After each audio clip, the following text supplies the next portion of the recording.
চার দফা দাবিতে সোনাতলী গ্রাম পঞ্চায়েতের প্রধানকে ডেপুটেশন দিল বিজেপি। আজ শুক্রবার দুপুর 12টা নাগাদ মিছিল করে লাড়া গ্রাম পরিক্রমা করে সোনাতলী গ্রাম পঞ্চায়েতের প্রধানকে ডেপুটেশন দিলেন বিজেপির নেতাকর্মী ও সমর্থকরা, যেখানে উপস্থিত ছিলেন মণ্ডল 6-এর সভাপতি শ্যামাপদ মণ্ডল, সাধারণ সম্পাদক বিট্টু মণ্ডল সহ দলের নেতাকর্মী ও সমর্থকরা। শ্যামাপদ বাবু জানান, 5 দফা দাবিতে এই ডেপুটেশন দেওয়া হয়। পঞ্চায়েত পরিচালনায় জনগণকে সঠিক সময় পরিষেবা দেওয়া, টেন্ডারের প্রক্রিয়া দুর্নীতি করা চলবে না, বিভিন্ন প্রকল্প রূপায়ণ সঠিকভাবে করতে হবে সহ একাধিক দাবিতে ডেপুটেশন দেওয়া হলো। যদিও সোনাতলী গ্রাম পঞ্চায়েতের প্রধান মহাদেব টুডু জানান, পঞ্চায়েতের পক্ষ থেকে সকলকে সঠিক পরিষেবা দেওয়া হয়। টেন্ডার দুর্নীতির কথা সম্পূর্ণ ভিত্তিহীন অভিযোগ। বর্তমান সময়ে ই টেন্ডারের মাধ্যমে টেন্ডার প্রক্রিয়া সম্পন্ন করা হয়। যে সাধারণ পাবলিক তারা বারবার হ্যারাসমেন্ট হচ্ছেন আমাদের প্রধান সাহেব, উপপ্রধান সাহেব এবং বিভিন্ন স্টাফ যেমন সেক্রেটারি আরও অন্যান্য কর্মচারীগুলো যারা ছিলেন তারা নিয়মিত অফিসে আসছেন না, যার ফলে মানুষ বসে থাকতে হচ্ছে, এসে পরে ঘুরে যাচ্ছেন।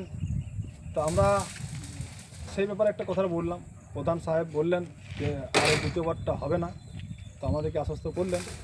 দ্বিতীয় নম্বর ছিল আপনার টেন্ডার দুর্নীতি। এই যে ধরুন সেটিং টেন্ডার করে ওনারা ভিতরে ফায়দা তুলে নিচ্ছেন, নিজের প্যাকেট থেকে ঢুকিয়ে নিচ্ছেন, অথচ পঞ্চায়েতের যে ওন ফান্ড সেই ওন ফান্ডে টাকা 1 টাকা জমা পড়ছে না।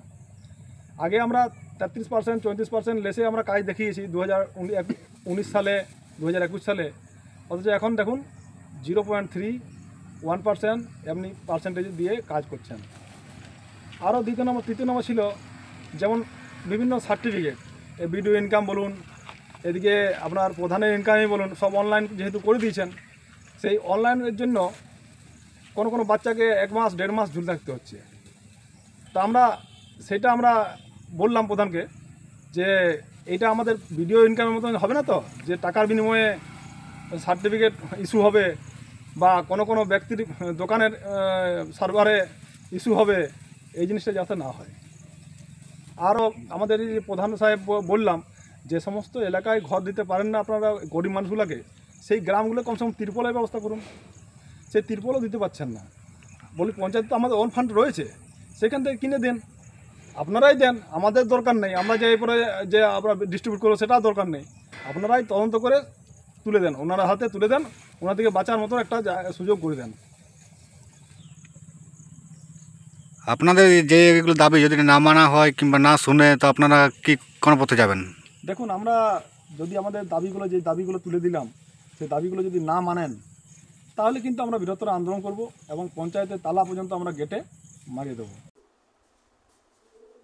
যে দাবি দাওয়া নিয়ে ওরা অবজেকশনটা করেছিল বা আবেদন করেছিল, সেটা ফলপ্রসূ হয়েছে। শান্তি শৃঙ্খলা হবে, সেটা আলাপ আলোচনার মধ্যেই সেটা আমরা সমাধান করেছি। বিজেপি অভিযোগ করছে সেটিং টেন্ডারের বিষয়, সে বিষয়ে কী বলবেন? ওরা ভুল, এই ধারণাটা আমাদের ভুল। আমাদের সবসময় অনলাইনে টেন্ডার হয়, ই টেন্ডার। এছাড়াও একাধিক দাবিতে তারা ডেপুটেশন দিয়েছে, এই বিষয়ে কী বলবেন? আরেকবার বলুন। এছাড়াও তারা আরও কয়েকটি বিষয়ে ডেপুটেশন দিয়েছে, কী বলবেন? না, সব আলোচনায় ফলপ্রসূ হয়ে গেছে। এগুলো বলেছে, আমরা যথেষ্ট উত্তর দিয়েছি, খুশি।